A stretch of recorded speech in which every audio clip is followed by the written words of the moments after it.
여러분, 안녕하세요. 제 이름은 민경자예요. 올해 70살이고요.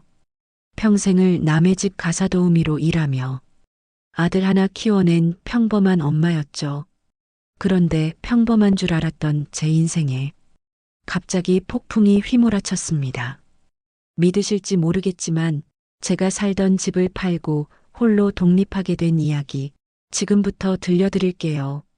제 하루는 마치 톱니바퀴처럼 돌아갔어요. 새벽 5시 30분, 알람도 필요 없이 눈이 떠졌죠. 먼저 늦게 자는 손주들 도시락을 정성껏 싸고 아침밥을 차려놓고 빨래를 돌리고 구석구석 청소하고 그리고 오후 5시까지 남의 집에서 가사도우미 일을 하고 돌아와서는 또다시 우리 가족을 위한 저녁밥을 준비했어요. 하루하루가 전쟁 같았죠. 처음에는 손주들이 제 품에 안겨 할머니 고마워요 할 때마다 가슴이 터질 듯 뿌듯했어요. 아, 내가 이 가족에게 꼭 필요한 사람이구나.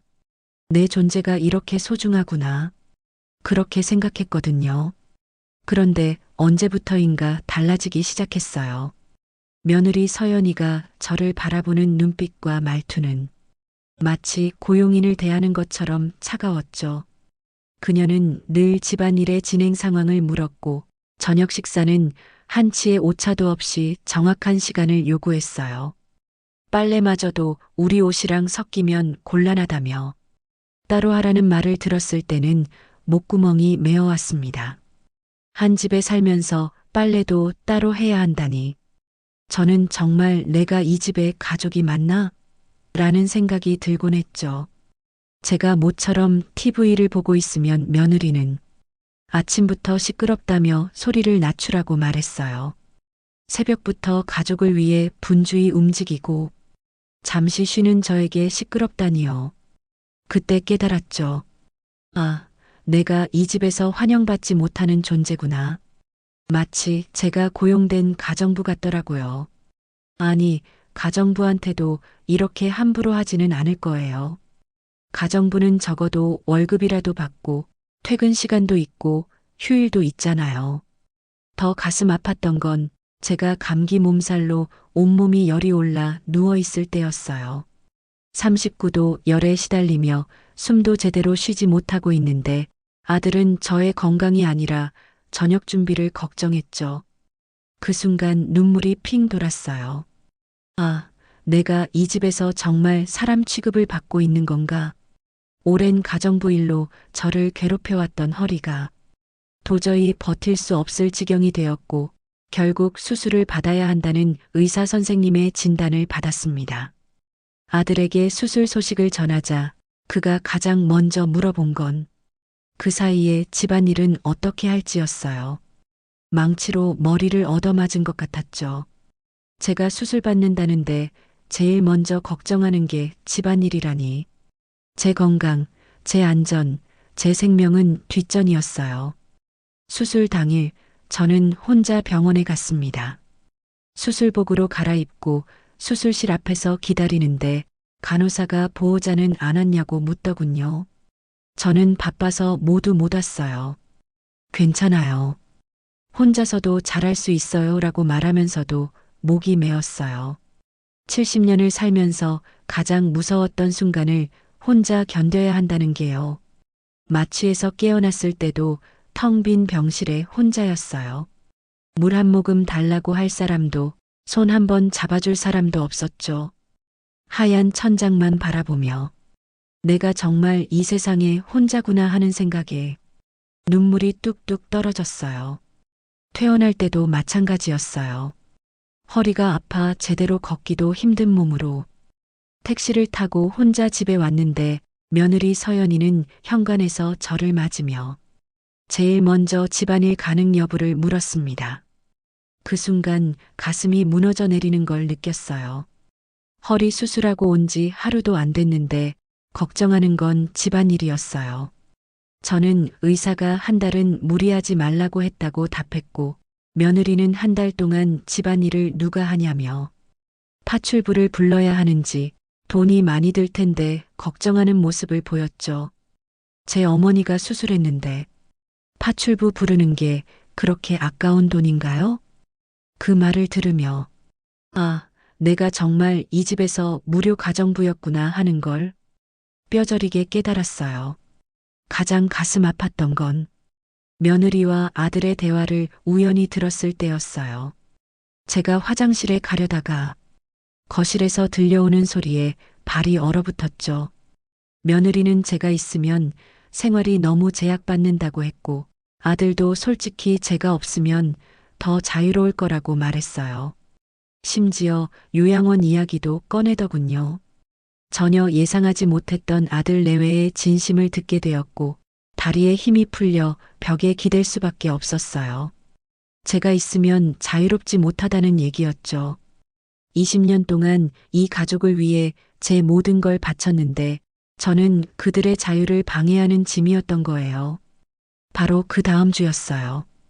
아들 태호가 밝은 표정으로 울릉도 여행을 간다고 말하더군요. 마지막 희망을 품고 저도 같이 가는지 물어봤습니다. 아들은 엄마는 집에서 편히 쉬세요. 저희끼리 가족 여행하려고요라고 말했죠. 가족 여행. 그 두 단어가 가슴에 비수처럼 꽂혔어요. 그럼 나는 가족이 아닌 건가요? 그 순간 뭔가 딱 소리를 내며 부러지는 걸 느꼈어요. 아마 제 마음이었을 거예요. 그래, 가정부 취급하면서 요양원 보내려고? 그럼 내가 먼저 이 집을 떠나주지. 아들 가족이 울릉도로 떠나던 그날, 현관문 너머로 사라져가는 그들의 뒷모습을 바라보며 저는 마음속으로 조용히 다짐했어요. 이제 됐어. 충분히 참았어. 70년 동안 나는 누군가의 엄마로, 누군가의 할머니로, 누군가를 위해서만 살아왔잖아. 이제는 정말 민경자로 살아보자. 내가 하고 싶은 것, 내가 원하는 대로. 아들 가족이 떠난 그날, 집안이 텅 비어 있는 걸 보면서 제가 이 집에서 얼마나 외톨이였는지 뼈저리게 깨달았어요. 냉장고를 열어보니 제가 좋아하는 음식은 하나도 없었죠. 제 방은 가장 작고 어두운 방이었고 거실에는 제가 앉을 자리도 정해져 있었어요. 소파 끝자리, 그것도 등받이가 불편한 곳. 그때 문득 생각했어요. 이 집이 내 집인데 왜 내가 이렇게 눈치를 보며 살고 있지? 이 집은 제가 30년 동안 가사도우미로 일해서 번 돈으로 산 집이었어요. 그런데 아들이 결혼하고 며느리가 들어오면서부터는 마치 제가 얹혀 사는 신세가 되어버렸죠. 그리고 결심했어요. 그래, 가정부 취급하면서 이제 몸이 조금씩 아파오니까 요양원 보내려고? 그럼 내가 먼저 독립해버리지. 아들 가족이 여행을 떠나자마자 저는 용기를 내서 부동산에 전화했어요. 손이 떨렸지만 마음은 확고했죠. 저는 집을 팔고 싶어요. 금매로 내놓고 싶어요라고 말했습니다. 부동산 아저씨가 그날 오후에 왔어요. 집을 둘러보더니 흡족해 하더라고요. 오래된 아파트지만 할머니가 정성껏 관리하신 게 한눈에 보여요. 요즘 이 아파트는 재건축 진행 중이라 찾는 손님이 많아요. 일주일 안에 팔 수 있을 것 같은데요. 저는 망설임 없이 빨리 팔아달라고 했습니다. 아저씨가 혹시 가족들은 아시냐고 물었을 때 저는 제 집이에요. 제가 알아서 해요라고 당당하게 대답했어요. 70년을 살면서 이렇게 큰 결정을 혼자 내려본 적이 없었거든요. 그런데 이상하게도 후련하더군요. 이제 진짜 내 인생을 살아보자 하는 생각이 들었어요. 다행히 부동산에 내놓은 지 셋째 날 매수자가 나타났어요.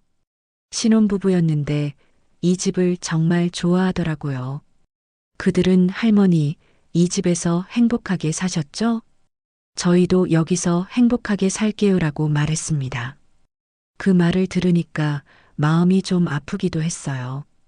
행복했나? 처음에는 행복했을지도 모르겠어요. 아들이 결혼해서 손주들과 함께 살 수 있어서 좋았으니까요. 하지만 언제부터인가 이 집에서의 제 자리는 점점 작아져만 갔어요. 저는 그들에게 네, 행복하게 사세요라고 답하고 계약금을 받고 일주일 후에 잔금을 치르기로 했습니다. 신혼부부는 제가 변심할까봐 잔금을 급히 서두르는 듯 했지만 저는 미련이 없었어요. 그리고 저는 혼자 조용히 이사 준비를 시작했어요. 아들 가족이 여행에서 돌아오는 날, 저는 마지막으로 집안을 정리했어요. 제 물건들은 이미 다 박스에 담아놨고 이삿짐 센터도 불러놨죠. 드디어 태호 가족이 집에 돌아왔고 저는 거실에 앉아 조용히 그들을 기다렸습니다. 며느리 서연이가 집안이 텅 빈 것을 보고 놀라 박스들을 물었고 저는 이사갈 준비를 했다고 말했습니다.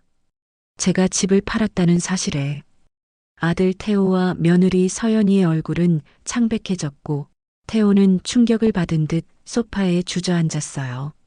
서연이가 다급하게 앞으로 어떻게 하냐고 물었을 때 저는 30년 동안 쌓인 모든 감정을 쏟아냈습니다. 너희야 알아서 하거라. 그동안 나한테 한 것처럼 말이야.